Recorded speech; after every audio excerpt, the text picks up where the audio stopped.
हरिः ओम्। व्यासाय भवनाशाय श्रीशाय गुणराशये हृद्याय शुद्धविद्याय मध्वाय च नमो नमः। नारायणाय परिपूर्णगुणार्णवाय विश्वोदय स्थितिलयो नेतिप्रदाय ज्ञानप्रदाय विबुधासुरसौख्यदुःख सत्कारणाय वितताय नमो नमस्ते। ಶ್ರೀಗುರುಭ್ಯೋ ನಮಃ. ಹರಿ ಓಂ. ನಿನ್ನೆ ನಾವು ನೋಡಿದಂತೆ ಎಲ್ಲರ ಅವತಾರ ಆಯಿತು.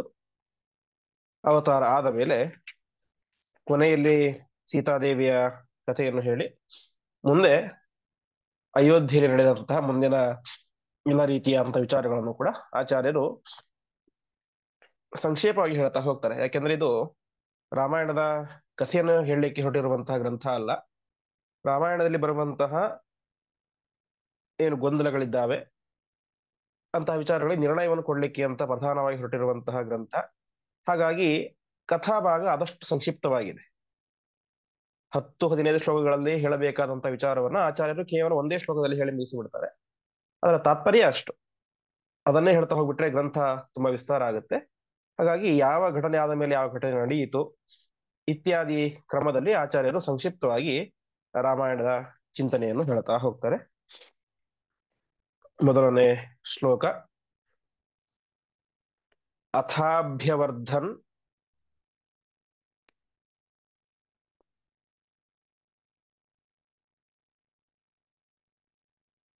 ಚತುರಾಃ ಕುಮಾರಾಃ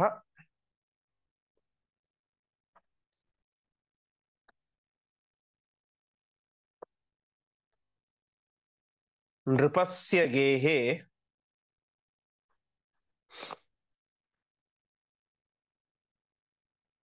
ಪುರುಷೋತ್ತಮಾದ್ಯಾಃ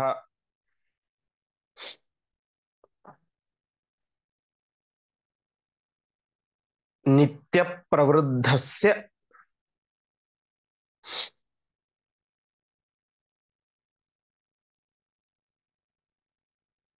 ಚ ತಸ್ಯ ವೃದ್ಧಿಃ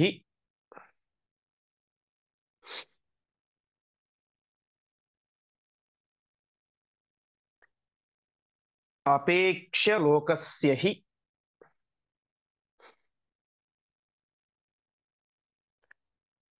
ಮಂದದೃಷ್ಟಿಂ.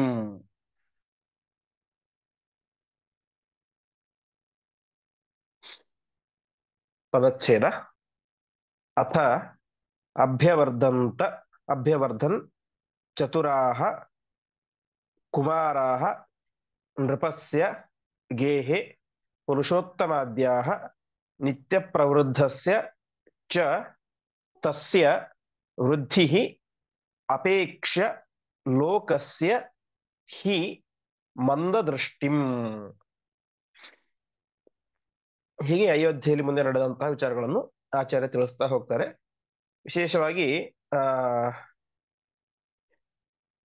ವೇದಾಂಗ ತೀರ್ಥರ ಒಂದು ವ್ಯಾಖ್ಯಾನ ನಮಗೆ 4ನೇ ಅಧ್ಯಾಯದಿಂದ ಉಪಲಬ್ಧ ಆಗ್ತದೆ.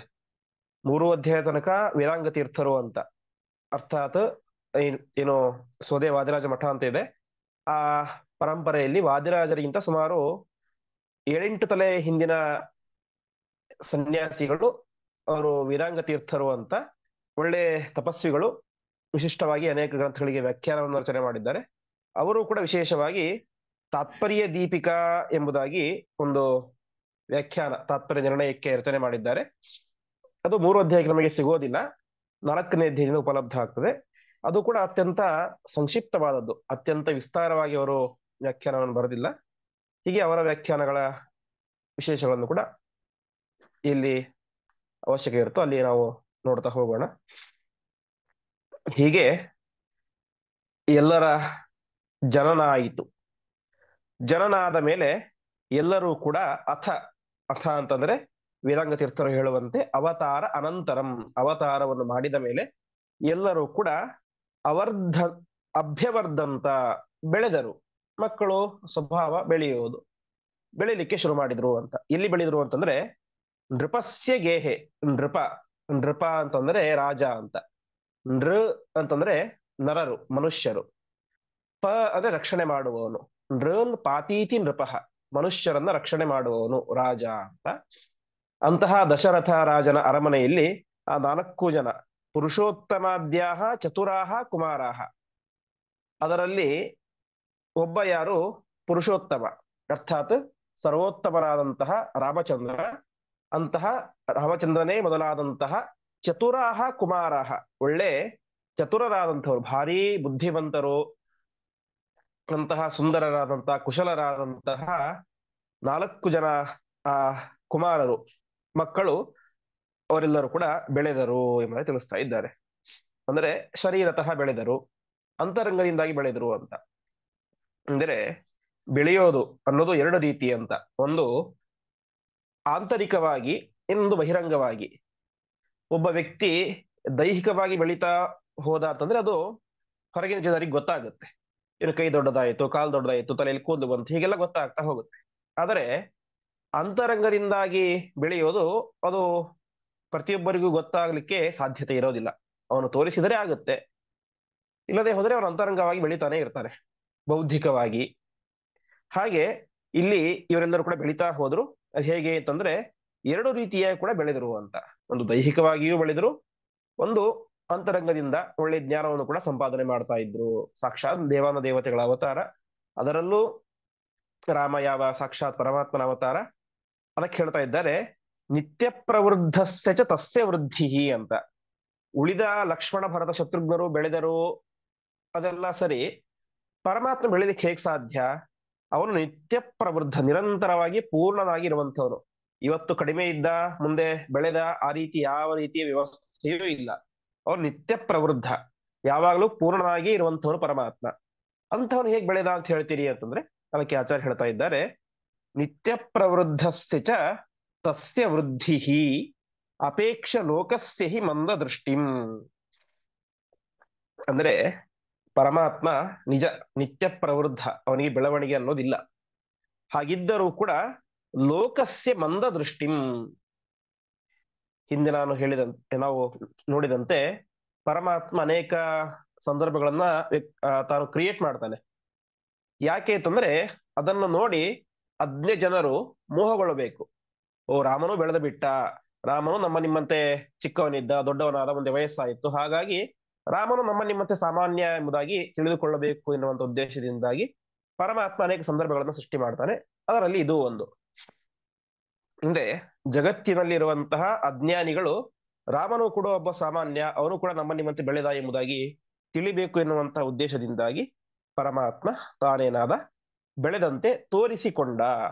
ಹಾಗಾಗಿ ನಿತ್ಯ ಪ್ರವೃದ್ಧಸ್ಯ ಚ ತಸ್ಯ ವೃದ್ಧಿ, ತಸ್ಯ ವೃದ್ಧಿ, ಅವನು ಬೆಳೆದ ಅಂತಂದ್ರೆ ಲೋಕಸ್ಯ ಮಂದ ದೃಷ್ಟಿಂ ಅಪೇಕ್ಷ, ಮಂದ ಜನರ, ಅಜ್ಞ ಜನರ ಉದ್ದೇಶವನ್ನು ಇಟ್ಟುಕೊಂಡು ಆ ರೀತಿಯಾಗಿ ಹೇಳಿದ್ದು ಹೊರತು ಪರಮಾತ್ಮ ಏನಾಗಿಲ್ಲ, ಅವನು ಕಡಿಮೆನೂ ಆಗಿಲ್ಲ, ಯಾವತ್ತು ಬೆಳೆದೂ ಇಲ್ಲ.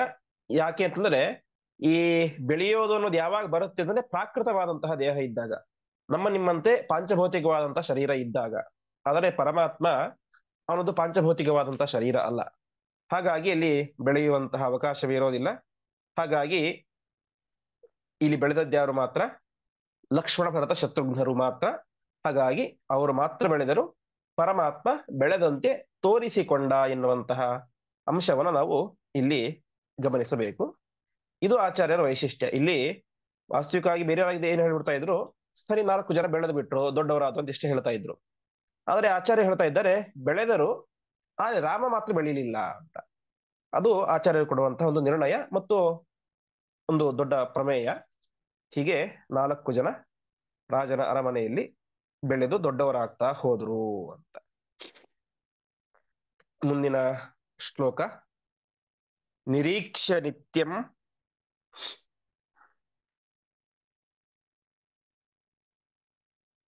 ಚತುರಃ ಕುಮಾರನ್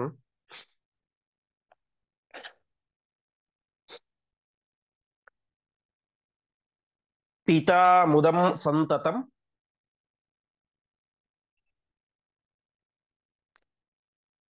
ಆಪಚೋಚ್ಚಾಂ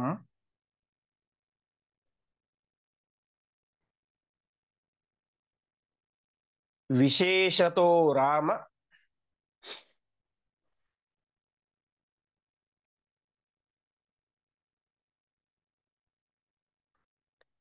ಮುಖೇಂದು ಬಿಂಬಂ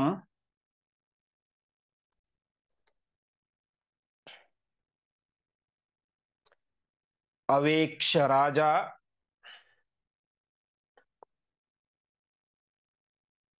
ಕೃತಕೃತ್ಯ ಆಸೀತ್.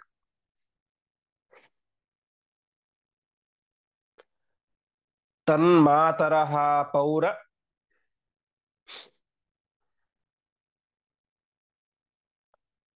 ಜನ ಅಮಾತ್ಯಾಃ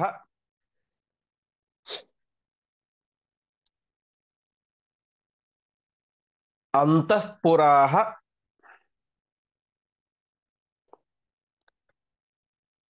ವೈಷಯಿಕಾಶ್ಚ ಸರ್ವೇ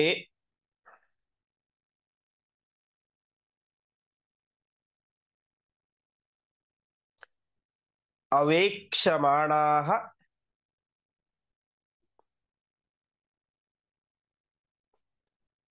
ಪರಮಂ ಪುಮಾಂಸಂ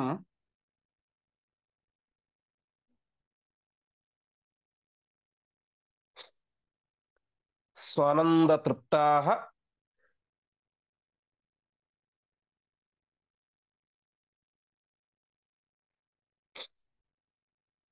ಇವ ಸಂಬಭೂವುಃ.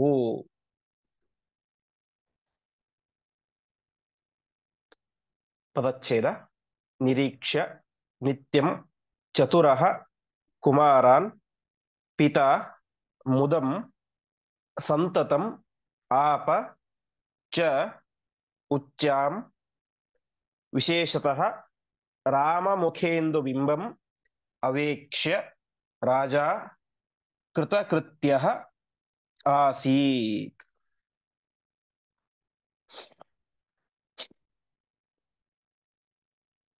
ತನ್ಮಾತರಃ ಪೌರಜನಾಃ ಅಮಾತ್ಯಾಃ ಅಂತಃಪುರಾಃ ವೈಷಯಿಕಾಃ ಚ ಸರ್ವೇ ಅವೇಕ್ಷಮಾಣಾಃ ಪರಮಂ ಪುಮಾಂಸಂ ಸ್ವಾನಂದತೃಪ್ತಾಃ ಇವ ಸಂಬಭೂವುಃ.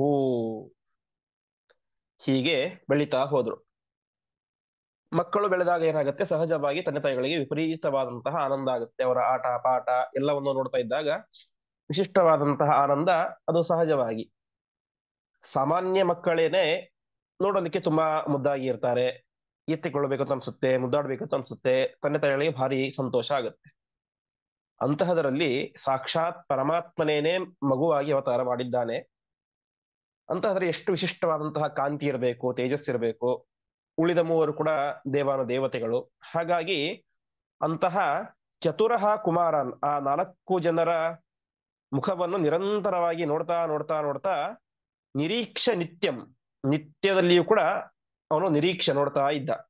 ಇದರಿಂದ ಪಿತಾ ಮುದಂ ಸಂತತಮಾಪ ಚ ಉಚ್ಚಾಂ. ಪಿತಾ ಅಂದ್ರೆ ಅವರ ತಂದೆಯಾದಂತಹ ಯಾವ ದಶರಥ ಮಹಾರಾಜ ನಿರಂತರವಾಗಿ ಮುದಂ, ಮುದಂ ಅಂದ್ರೆ ಸಂತೋಷವನ್ನ, ಬರೀ ಸಾಮಾನ್ಯ ಸಂತೋಷ ಅಲ್ಲ, ಉಚ್ಚಾಂ ಚೋಚ್ಚಾಂ ಅಂತ ಇದೆ, ಅದು ಚ ಪ್ಲಸ್ ಉಚ್ಚಾಂ ಅಂತ. ಉಚ್ಚ ಅಂದ್ರೆ ಶ್ರೇಷ್ಠವಾದದ್ದು, ವಿಶಿಷ್ಟವಾದಂತ ಆನಂದವನ್ನು ಅನುಭವಿಸಿದ ಅಂತೆ. ಯಾಕೆಂದ್ರೆ ಮದುವೆಯಾಗಿ ಅನೇಕ ವರ್ಷಗಳಾಗಿದ್ದರೂ ಕೂಡ 350 ಜನ ಹೆಂಡಂದಿರಿದ್ದರೂ ಕೂಡ ಸಂತಾನ ಆಗಿರ್ಲಿಲ್ಲ. ಅಂತಹ ಸಂದರ್ಭದಲ್ಲಿ ಇಂತಹ ಅದ್ಭುತವಾದಂತಹ 4 ಜನ ಗಂಡು ಮಕ್ಕಳು ಹುಟ್ಟಿದಾಗ ಅವನಿಗೆ ಆನಂದಕ್ಕೆ ಪಾರವೇ ಇರಲಿಲ್ಲ. ನಿರಂತರವಾಗಿ ವಾಲ್ಮೀಕಿ ರಾಮಾಯಣದಲ್ಲಿ ಹೇಳುವಂತೆ ಯಾವಾಗ ಅವನಿಗೆ ಸಂತಾನ ಆಯಿತು ಅವಾಗ ಅವನಿಗೆ ರಾಜ್ಯಭಾರದಲ್ಲಿ ಆಸಕ್ತಿಯೇ ಕಡಿಮೆ ಆಗ್ಬಿಡ್ತು ಅಂತೆ. ಯಾಕೆಂತಂದ್ರೆ ಈ 4 ಜನರ ಮುಖವನ್ನು ನೋಡೋದನ್ನು ಬಿಟ್ಟು ಅವರಿಗೆ ಬೇರೆ ಕೆಲಸನೇ ಇರಲಿಲ್ಲ ಅಂತೆ, ಅಷ್ಟು ಮುದ್ದಾಗಿರ್ತಾ ಇದ್ದು. ಹಾಗಾಗಿ ರಾಜ್ಯಭಾರವನ್ನು ಹೆಚ್ಚು ಮಂತ್ರಿಗಳ ಕೈಯಲ್ಲಿ ಒಪ್ಪಿಸಿ ತಾನು ನಿರಂತರವಾಗಿ ಮಕ್ಕಳ ಜೊತೆ ಆಟಪಾಠವನ್ನೇ ಮಾಡ್ತಾ ಇದ್ದ ಎಂಬುದಾಗಿ ತಿಳಿಸ್ತಾರೆ. ಹೀಗೆ ವಿಶೇಷವಾಗಿ ಆನಂದವನ್ನು ಅನುಭವಿಸ್ತಾ ಇದ್ದ ದಶರಥ ಮಹಾರಾಜ. ಅದರಲ್ಲೂ ಕೂಡ ವಿಶೇಷವಾಗಿ ವಿಶೇಷತೋ ರಾಮ ಮುಖೇಂದು ಬಿಂಬಂ, ರಾಮನ ಮುಖವೆಂಬಂತಹ ಇಂದು ಬಿಂಬ. ಇಂದು ಅಂದ್ರೆ ಚಂದ್ರ. ಚಂದ್ರ, ರಾಮನ ಮುಖ ಹೇಗಿದೆ, ಚಂದ್ರನಂತೆ ಪರಿಶುದ್ಧವಾಗಿದೆ, ಸುಂದರವಾಗಿದೆ. ಚಂದ್ರ ಹೇಗೆ ತಂಪನ್ನು ಕೊಡ್ತಾನೋ ಹಾಗೆ ರಾಮಚಂದ್ರನ ಮುಖವನ್ನು ನೋಡಿದರೂ ಕೂಡ ವಿಶಿಷ್ಟವಾದಂತಹ ಆನಂದ ತಂಪಾಗ್ತಾ ಇತ್ತು. ಅಂತಹ ಅವನ ಮುಖವನ್ನು ನೋಡಿ ರಾಜ ಏನಾದ, ಕೃತಕೃತ್ಯ ಆಸೀತ್, ಕೃತಕೃತ್ಯನಾದ. ಕೃತಕೃತ್ಯ ಶಬ್ದಕ್ಕೆ ಅರ್ಥ ಇನ್ನು ನಾನು ಮಾಡೋದು ಏನು ಉಳಿದಿಲ್ಲ ಅಂತ. ನನಗೆ ಸಂತಾನ ಆಗಿದೆ, ರಾಜ್ಯಭಾರ ಚೆನ್ನಾಗಿ ಮಾಡಿದ್ದೇನೆ, ಸಂತಾನ ಆಗಿದ್ರಿಂದಾಗಿ ನನ್ನ ಪಿತೃಗಳ ಉದ್ಧಾರ ಆದರು, ಇನ್ನು ನನ್ನ ಕರ್ತವ್ಯವೇನೂ ಕೂಡ ಇಲ್ಲ ಎಂಬುದಾಗಿ ಅಷ್ಟು ಸಂತೋಷವಾಗಿ ಬಿಟ್ಟಿತ್ತು ಯಾವ ದಶರಥ ಮಹಾರಾಜನಿಗೆ. ಸರಿ, ಅವನೇನೋ ತಂದೆ, ಮದುವೆಯಾಗಿ ಅನೇಕ ವರ್ಷಗಳಾಗಿತ್ತು, ಮಕ್ಕಳಾಗಿರ್ಲಿಲ್ಲ. ಒಟ್ಟಿಗೆ 4 ಜನ ಮಕ್ಕಳಾದಾಗ ಸಹಜವಾಗಿ ಸಂತೋಷ ಆಗೋದು ಸರಿ ಅಂತಂದ್ರೆ, ಕೇವಲ ದಶರಥ ಮಹಾರಾಜನಿಗೆ ಮಾತ್ರ ಅಲ್ಲ, ತನ್ಮಾತರಃ ಪೌರಜನಾಹ ಅಮಾತ್ಯಃ ಅಂತಃಪುರ ವೈಷಯಿಕಾಶ್ಚ ಸರ್ವೇ ಅಂತ ವಿಶೇಷವಾಗಿ ತನ್ಮಾತರಃ ತಾಯಂದಿರಿಗೂ ಸಂತೋಷ, ಅದು ಸಹಜವಾಗಿ ಆಗೇ ಆಗುತ್ತೆ. ಹೀಗೆ ಆ 3 ಜನ ತಾಯಂದಿರಿಗೂ ಕೂಡ, ಕೌಸಲ್ಯೆ, ಸುಮಿತ್ರೆ, ಕೈಕೇಯಿ 3 ಜನರಿಗೂ ಕೂಡ ವಿಶಿಷ್ಟವಾಗಿ ಆನಂದ ಆಗ್ತಾ ಇತ್ತು. ಮತ್ತೆ ಪೌರಜನಾಹ ಅಂತ, ಪುರ ಅಂದ್ರೆ ಪಟ್ಟಣ, ನಗರ, ಪೌರಜನ ಅಂದ್ರೆ ಆ ಪಟ್ಟಣದಲ್ಲಿ ವಾಸ ಮಾಡುವಂತಹ ಮನುಷ್ಯರು, ಜನರು, ಅವರಿಗೂ ಕೂಡ ವಿಶಿಷ್ಟವಾದಂತಹ ಆನಂದ ಆಗ್ತಾ ಇತ್ತು. ಇನ್ನು ಅಮಾತ್ಯಾಹ, ಅಮಾತ್ಯರು ಅಂದ್ರೆ ಮಂತ್ರಿಗಳು, ಆ ಮಂತ್ರಿಗಳಿಗೂ ಅಷ್ಟೇ ಆ ದಶರಥ ಮಹಾರಾಜ ಮಕ್ಕಳನ್ನು ನೋಡಿದ್ರೆ ವಿಶಿಷ್ಟವಾದಂತಹ ಆನಂದ ಆಗ್ತಾ ಇತ್ತು. ಇನ್ನು ಅಂತಃಪುರಾಹ, ಅಂತಃಪುರದಲ್ಲಿ ಇರುವಂತಹ ಸ್ತ್ರೀಯರು, ವಿಶೇಷವಾಗಿ ಅಂತಃಪುರ, ಅಲ್ಲಿ ರಾಜನ ಸೇವೆಗೆ ಅಂತ ಅಥವಾ ರಾಣಿಯರ ಸೇವೆಗೆ ಅಂತ ಅನೇಕ ಜನ ಸ್ತ್ರೀಯರೆಲ್ಲ ಇರ್ತಾರೆ. ಎಲ್ಲ ರೀತಿಯಾದಂತಹ ಸೇವೆಯನ್ನು ಕೂಡ ಅವರು ಮಾಡ್ತಾ ಇರ್ತಾರೆ. ಆ ರೀತಿಯಾಗಿ ಅಂತಃಪುರದ ಸ್ತ್ರೀಯರಿಗೂ ಕೂಡ ಈ 4 ಜನ ಮಕ್ಕಳನ್ನು ನೋಡಿದ್ರೆ ಭಾರಿ ಆನಂದ ಆಗ್ತಾ ಇತ್ತು. ಆಮೇಲೆ ವೈಷಯಿಕಾಶ್ಚ ಸರ್ವೇ, ಎಲ್ಲ ದೇಶದ ಜನರಿಗೂ ಕೂಡ, ಎಲ್ಲರಿಗೂ ಕೂಡ ಆ 4 ಜನ ಮಕ್ಕಳನ್ನು ನೋಡಿದರೆ ಭಾರಿ ಆನಂದ. ಹೀಗೆ ಎಲ್ಲರಿಗೂ ಕೂಡ ಆನಂದವನ್ನು 4 ಜನ ಮಕ್ಕಳು ಕೊಡ್ತಾ ಇದ್ರು. ಅದು ಎಂತಹ ಆನಂದ! ಸ್ವಾನಂದ ತೃಪ್ತಾಹ ಇವ ಸಂಭಭೂ ಅಂತ, ಸ್ವಾನಂದ ಅಂದ್ರೆ ಸ್ವರೂಪ ಆನಂದ ಆಗ್ತಾನೆ ಇದೆ ಎನ್ನುವಂತಹ ರೀತಿಯಲ್ಲಿ ಅವರು ಆನಂದವನ್ನು ಪಡ್ತಾ ಇದ್ರು ಅಂತ. ಅಷ್ಟು ವಿಶಿಷ್ಟವಾದಂತಹ ಆನಂದ ಕೇವಲ ಅವರ ಮುಖದರ್ಶನದಿಂದಾಗಿ, ಮಕ್ಕಳನ್ನು ನೋಡೋದು, ಎತ್ತಿಕೊಳ್ಳೋದು, ಆಡೋದ್ರಿಂದಾಗಿ ಆ ಎಲ್ಲ ಜನರಿಗೂ ಕೂಡ, ತಂದೆ ತಾಯಿಗಳಿಗೆ, ಮಂತ್ರಿಗಳಿಗೆ, ಅಂತಃಪುರದ ಸ್ತ್ರೀಯರಿಗೆ ಅಷ್ಟೇ ಅಲ್ಲ, ಸಮಸ್ತ ದೇಶದ ಜನರಿಗೂ ಕೂಡ ವಿಶಿಷ್ಟವಾದಂತಹ ಆನಂದವನ್ನ ಆ 4 ಜನ ಮಕ್ಕಳು ಕೊಡ್ತಾ ಇದ್ರು ಎಂಬುದಾಗಿ ಆಚಾರ್ಯರು ತಿಳಿಸ್ತಾ ಇದ್ದಾರೆ. ಇಲ್ಲಿಗೆ ಈ ವಿಚಾರ ಮುಗಿದು ಬಿಡ್ತು. ವಾಸ್ತವಿಕವಾಗಿ ವಾಲ್ಮೀಕಿ ರಾಮಾಯಣ ಅಥವಾ ಸಂಗ್ರಹ ರಾಮಾಯಣಗಳಲ್ಲಿ ವಿಸ್ತಾರವಾಗಿ ರಾಮದೇವರ ಬಾಲ್ಯದ ಚರಿತ್ರೆ ಎಲ್ಲ ಬರುತ್ತೆ. ಆದರೆ ಆಚಾರ್ಯರು ಕೇವಲ 3 ಶ್ಲೋಕಗಳಲ್ಲಿ ಇದನ್ನ ಸಂಕ್ಷಿಪ್ತವಾಗಿ ಇಷ್ಟೇ ಹೇಳಿ ಮತ್ತೆ ನೇರವಾಗಿ ವಿಶ್ವಾಮಿತ್ರರ ಯಜ್ಞದ ಸಂದರ್ಭವನ್ನು ಹೇಳ್ತಾ ಹೋಗ್ತಾರೆ. ತತಸ್ಸು ವಂಶೇ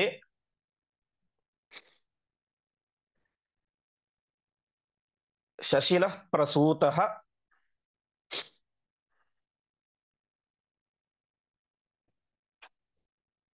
ಗಾಧೀತಿ ಶಕ್ರಸ್ತನುಜಃ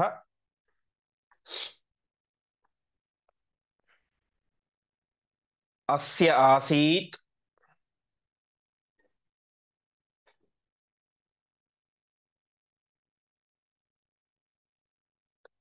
ವರೇಣ ವಿಪ್ರತ್ವಂ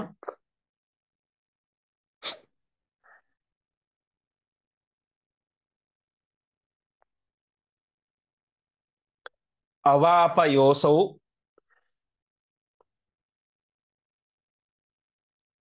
ವಿಶ್ವಸ್ಯ ಮಿತ್ರಂ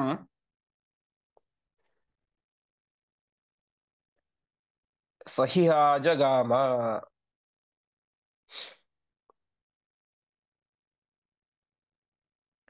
ಪದಚ್ಛೇದ. ತತಃ ಸುವಂಶೆ ಶಶಿನಃ ಪ್ರಸೂತಃ ಗಾಧಿ ಇತಿ ಶಕ್ರಃ ತನುಜಃ ಅಸ್ಯ ಚ ಆಸೀತ್ ವರೇಣ ವಿಪ್ರತ್ವಂ ಅವಾಪ ಯಹ ಅಸೌ ವಿಶ್ವಸ್ಯ ಮಿತ್ರಂ ಸಹ ಇಹ ಆಜಗಾಮ. ಇಂತಹ ಸಂದರ್ಭ, ರಾಮದೇವರಿಗೆ 14-15 ವರ್ಷಗಳ ವಯಸ್ಸು, ಯೌವನ. ಆ ಸಂದರ್ಭದಲ್ಲಿ ಶಶಿನಃ ಸುವಂಶೇ ಪ್ರಸೂತಃ, ಶಶಿ ಅಂತಂದ್ರೆ ಚಂದ್ರ, ಚಂದ್ರನ ವಂಶದಲ್ಲಿ ಬಂದಂತಹ ವ್ಯಕ್ತಿ ಯಾರು ಅಂತಂದ್ರೆ ಗಾಧಿ. ಗಾಧಿ ಎನ್ನುವಂತಹ ರಾಜ. ಗಾಧಿ ಬೇರೆ ಯಾರೋ ಅಲ್ಲ, ಸಾಕ್ಷಾತ್ ಇಂದ್ರನೇನೆ ಗಾಧಿಯಾಗಿ ಅವತಾರ ಮಾಡಿದ್ದ. ಹಾಗಾಗಿ ನಾವು ಇವತ್ತು ಅನೇಕ ಮಂತ್ರಗಳನ್ನ ಹೇಳಬೇಕಾದ್ರೆ, ಯಾವುದೇ ಒಂದು ಮಂತ್ರಗಳನ್ನ ಹೇಳಬೇಕಾದ್ರೂ ಕೂಡ ಋಷಿ, ಛಂದಸ್ಸು ಮತ್ತು ದೇವತೆಗಳನ್ನ ಅವಶ್ಯವಾಗಿ ಹೇಳಲೇಬೇಕು.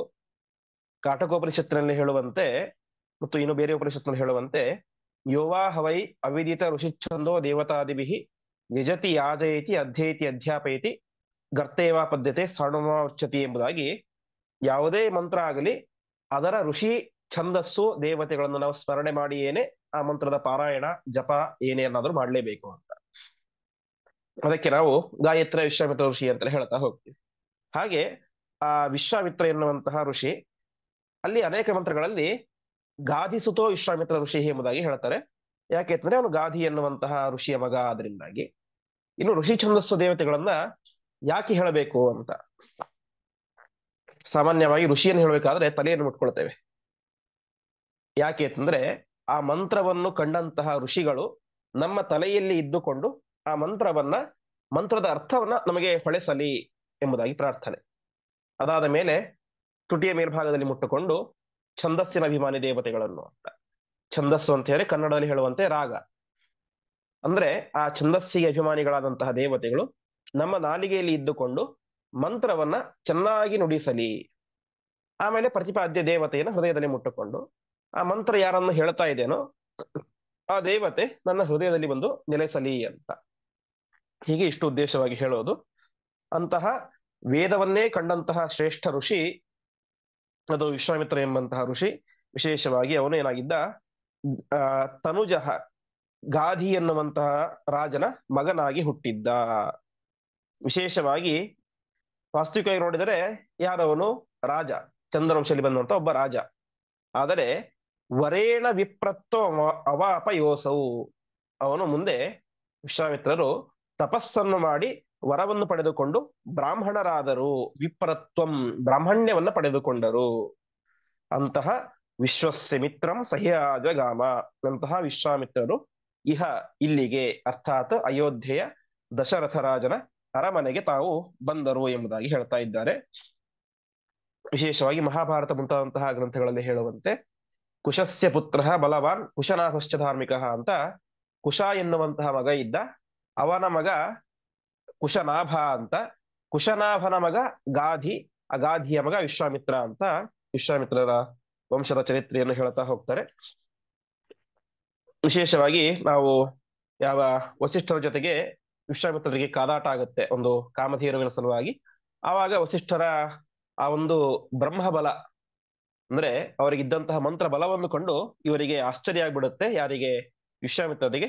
ಆವಾಗ ತಾವೇನ್ ಮಾಡ್ತಾರೆ, ಅನೇಕ ವರ್ಷಗಳ ಕಾಲ ತಪಸ್ಸನ್ನು ಮಾಡಿ ನಾನು ಇನ್ನು ಮೇಲೆ ಬ್ರಾಹ್ಮಣನಾಗಬೇಕು, ಬ್ರಹ್ಮರ್ಷಿಯಾಗಬೇಕು ಎಂಬುದಾಗಿ ಬ್ರಹ್ಮದೇವರ ವರವನ್ನು ಪಡಿತಾರೆ.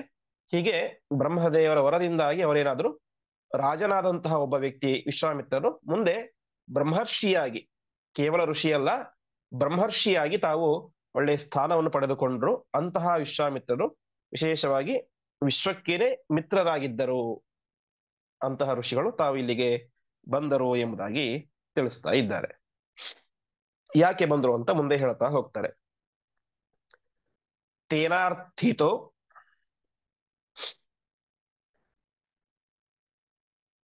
ಯಜ್ಞರಿರಕ್ಷಯೈವ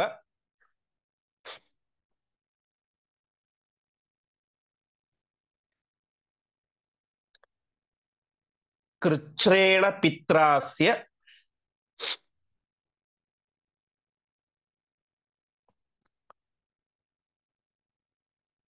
ಭಯಾದ್ ವಿಸೃಷ್ಟಃ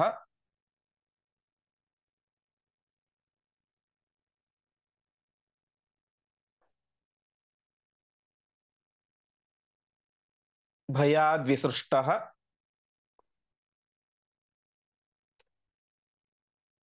ಜಗಾಮ ರಾಮಃ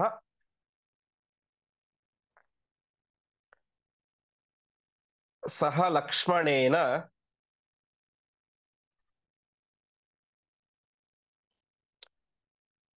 ಸಿದ್ಧಾಶ್ರಮಂ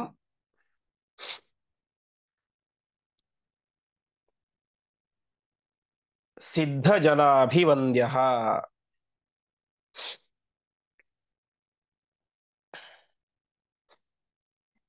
ಪದಚ್ಛೇದ.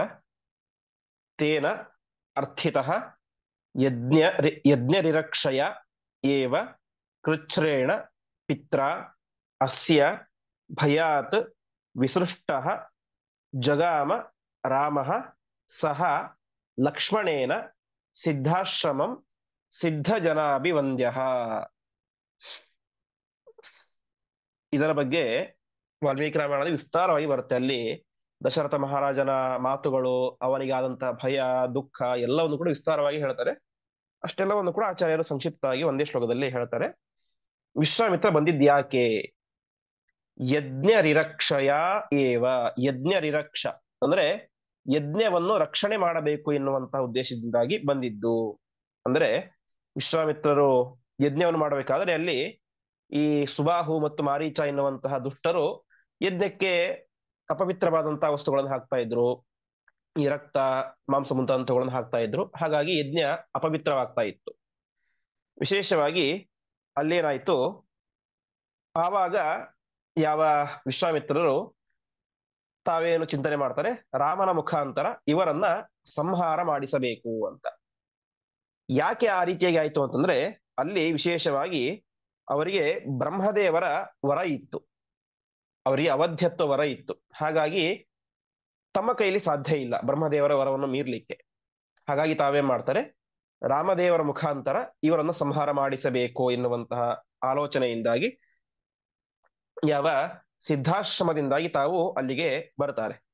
ಸಿದ್ಧಾಶ್ರಮ ಅಂತಂದ್ರೆ ವಾಲ್ಮೀಕಿ ರಾಮಾಯಣದಲ್ಲಿ ಹೇಳುವಂತೆ ಏಷ ಪೂರ್ವಾಶ್ರಮೋ ನಾಮ ವಾಮನಸ್ಯ ಮಹಾತ್ಮನಃ ಸಿದ್ಧಾಶ್ರಮ ಇತಿ ಖ್ಯಾತಃ ಸಿದ್ಧೋ ಯತ್ರ ಮಹಾತಪಃ ಎಂಬುದಾಗಿ. ಇದು ಹಿಂದೆ ವಾಮನ ರೂಪಿಯಾದಂತಹ ಪರಮಾತ್ಮನ ಆಶ್ರಮ ಆಗಿತ್ತು. ಅಲ್ಲಿಂದ ವಿಶೇಷವಾಗಿ ಯಾವ ವಿಶ್ವಾಮಿತ್ರರು ಬರ್ತಾರೆ ಎಂಬುದಾಗಿ ಹೇಳ್ತಾ ಇದ್ದಾರೆ. ಇನ್ನು ಸಂಗ್ರಹ ರಾಮಾಯಣದಲ್ಲಿ ಹೇಳ್ತಾರೆ, ಅದಕ್ಕೆ ಸಿದ್ಧಾಶ್ರಮ ಅಂತ ಹೆಸರು ಯಾಕೆ ಬಂತು ಅಂತ ಪಂಡಿತಾಚಾರ್ಯ ಹೇಳ್ತಾರೆ. ಬಹವೋತ್ರ ತಪಸ್ಯಂತಹ ಸಿದ್ಧಾಹ ಸಿದ್ಧತ್ವ ಮಾಯೆಯು ತಸ್ಮಾತ್ ಸಿದ್ಧಾಶ್ರಮೋ ನಾಮ ಸಿದ್ದೇಹೇ ಧಾತ ಯದೋಕ್ಷಜಃ. ಆ ಸಿದ್ಧಾಶ್ರಮದಲ್ಲಿ ಅನೇಕ ಜನ ಯೋಗಿಗಳು, ತಪಸ್ವಿಗಳು ವಿಶಿಷ್ಟವಾದಂತಹ ತಪಸ್ಸನ್ನು ಮಾಡಿ ಸಿದ್ಧಿಯನ್ನು ಪಡೆದುಕೊಂಡಿದ್ರು. ಹಾಗಾಗಿ ಅದಕ್ಕೆ ಸಿದ್ಧಾಶ್ರಮ ಎಂಬುದಾಗಿ ಹೆಸರು ಬಂತು ಅಂತ ಅಲ್ಲಿ ಹೇಳ್ತಾರೆ. ಇಂತಹ ಸಿದ್ಧಾಶ್ರಮಕ್ಕೆ ಕರೆದುಕೊಂಡು ಹೋಗ್ಬೇಕು ಅಂತ ರಾಮಾಯಣದಲ್ಲಿ ನಾವು ಕೇಳುವಂತೆ ವಿಶ್ವಾಮಿತ್ರರು ಬರ್ತಾರೆ.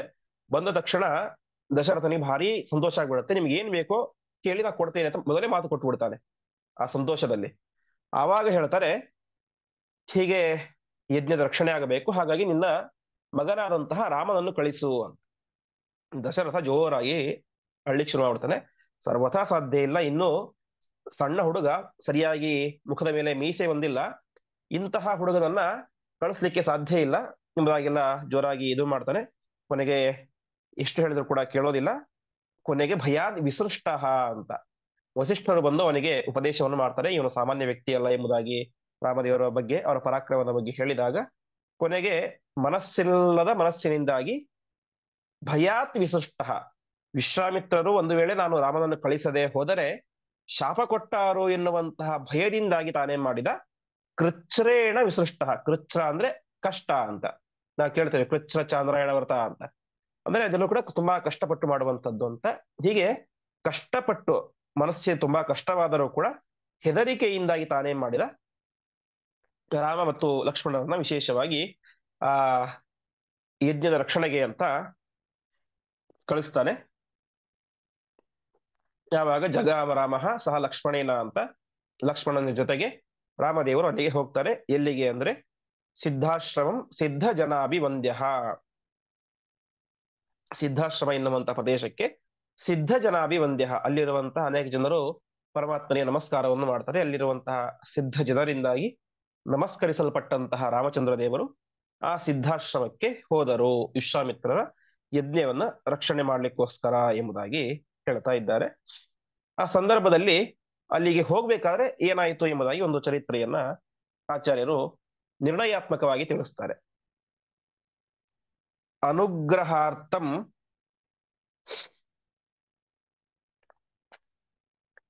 ಸರುಷೇರವಾಪ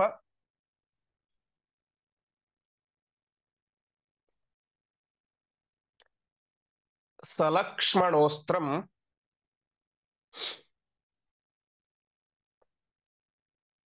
ಮುನಿತೋ ಹಿ ಕೇವಲಂ.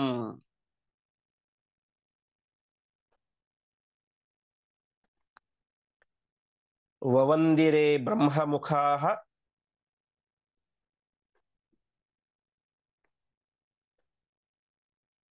ಸುರೇಶಾಃ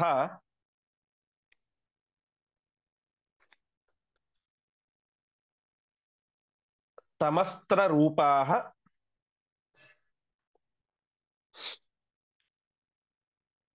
ಪ್ರಕಟಾಃ ಸಮೇತ್ಯ.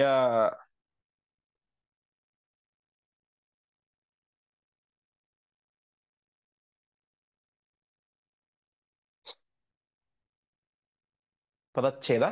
ಅನುಗ್ರಹಾರ್ಥಂ ಸಹ ಋಷೇಃ ಅವಾಪ ಸ ಲಕ್ಷ್ಮಣಃ ಅಸ್ತ್ರಂ ಮುನಿತಃ ಹಿ ಕೇವಲಂ ವವಂದಿರೆ ಬ್ರಹ್ಮಮುಖಾಃ ಸುರೇಶಾಃ ತಂ ಅಸ್ತ್ರರೂಪಾಃ ಪ್ರಕಟಾಃ ಸಮೇತ್ಯ. ರಾಮದೇವರು ಕೊನೆಗೆ ಲಕ್ಷ್ಮಣನ ಜೊತೆಗೆ ವಿಶ್ವಾಮಿತ್ರರ ಹಿಂದೆ ಹೊರಟರು ಸಿದ್ಧಾಶ್ರಮಕ್ಕೆ ಅಂತ. ಸಿದ್ಧಾಶ್ರಮಕ್ಕೆ ಹೋಗ್ಬೇಕಾದ್ರೆ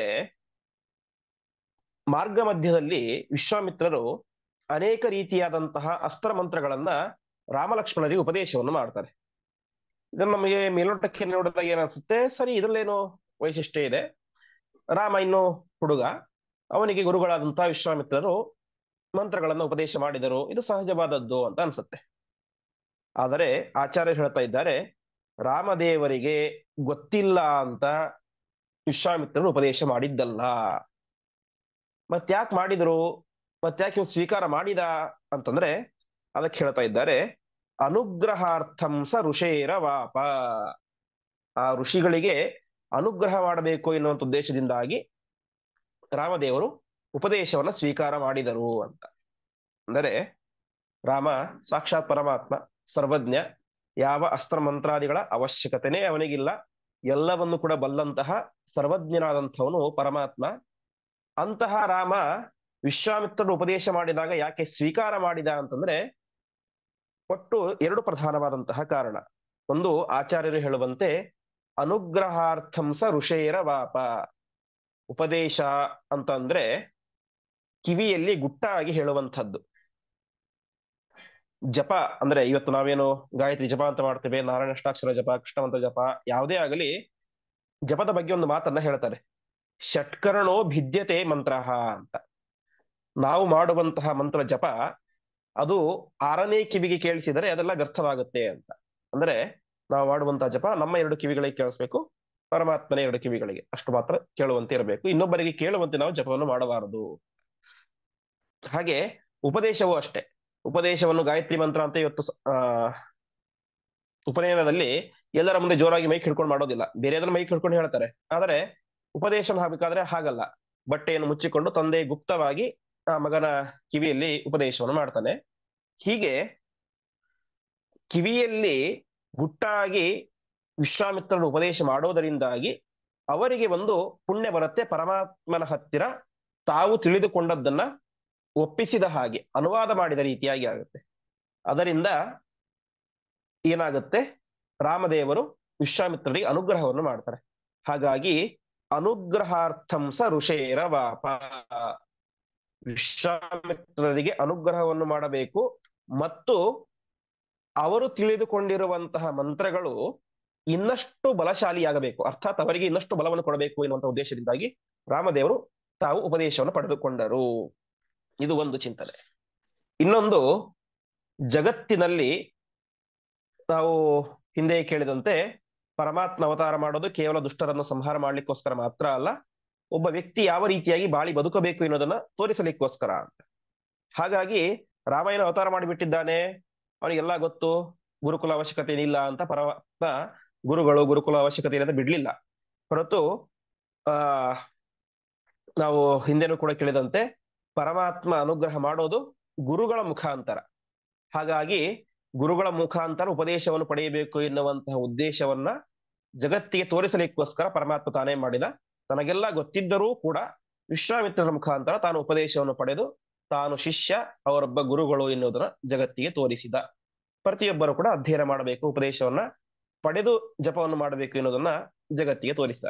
ಕೃಷ್ಣನು ಕೂಡ ಹಾಗೆ ಸಾಂದೀಪಿನಿ ಋಷಿಗಳ ಹತ್ತಿರ 64 ದಿವಸಗಳಲ್ಲಿ 64 ವಿದ್ಯೆಯನ್ನು ಕಲಿತು ತಾನು ಜಗತ್ತಿಗೆ ಪ್ರತಿಯೊಬ್ಬರು ಕೂಡ ಅಧ್ಯಯನವನ್ನ ಗುರುಗಳ ಮುಖಾಂತರ ಮಾಡಬೇಕು ಅನ್ನೋದನ್ನ ತೋರಿಸಿಕೊಡ್ತಾನೆ. ಹೀಗೆ ಎರಡು ಕಾರಣಕ್ಕಾಗಿ ಪರಮಾತ್ಮ ಆ ರೀತಿಯಾಗಿ ಮಾಡಿದ ಅಂತ. ಹೀಗೆ ಅಲ್ಲಿ ಅನೇಕ ರೀತಿಯಾದಂತಹ ಉಪದೇಶಗಳನ್ನು ಮಾಡ್ತಾರೆ.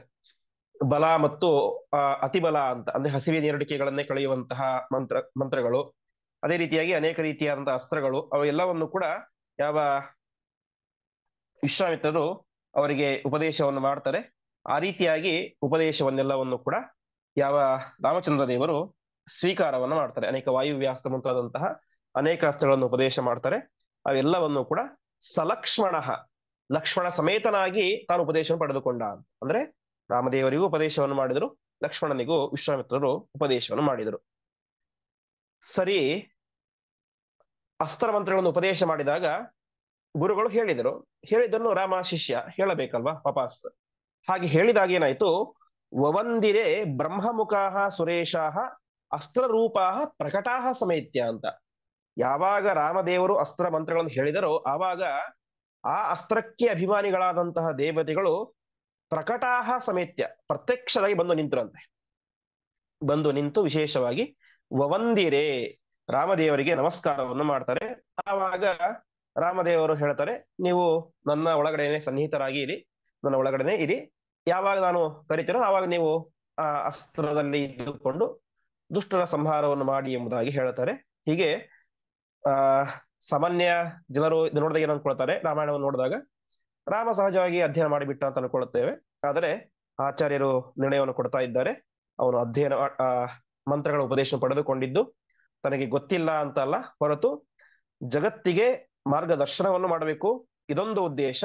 ಇನ್ನೊಂದು ಉದ್ದೇಶ, ಆ ವಿಶ್ವಾಮಿತ್ರರಿಗೆ ಅನುಗ್ರಹವನ್ನು ಮಾಡಬೇಕು, ಅವರ ಮಂತ್ರಶಕ್ತಿ ಇನ್ನಷ್ಟು ಜಾಸ್ತಿ ಆಗಬೇಕು ಎನ್ನುವಂತ ಉದ್ದೇಶದಿಂದಾಗಿ ತನ್ನ ಕಿವಿಯಲ್ಲಿ ವಿಶ್ವಾಮಿತ್ರರ ಮುಖಾಂತರ ಮಂತ್ರಗಳನ್ನು ತಾನು ಕೇಳಿಸಿಕೊಂಡ ಎಂಬುದಾಗಿ ಆಚಾರ್ಯರು ಇಷ್ಟು ವಿಚಾರವನ್ನ ಹೇಳ್ತಾ ಇದ್ದಾರೆ.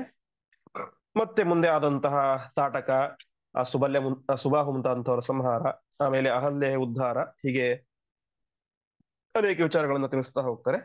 ಆ ಉಳಿದ ವಿಚಾರಗಳನ್ನ ನಾಳೆ ಪಾಠದಲ್ಲಿ ನೋಡೋಣ ಎಂಬುದಾಗಿ ಹೇಳ್ತಾ ಇಂದಿನ ಪಾಠವನ್ನ ಶ್ರೀಕೃಷ್ಣಾರ್ಪಣಮಸ್ತು.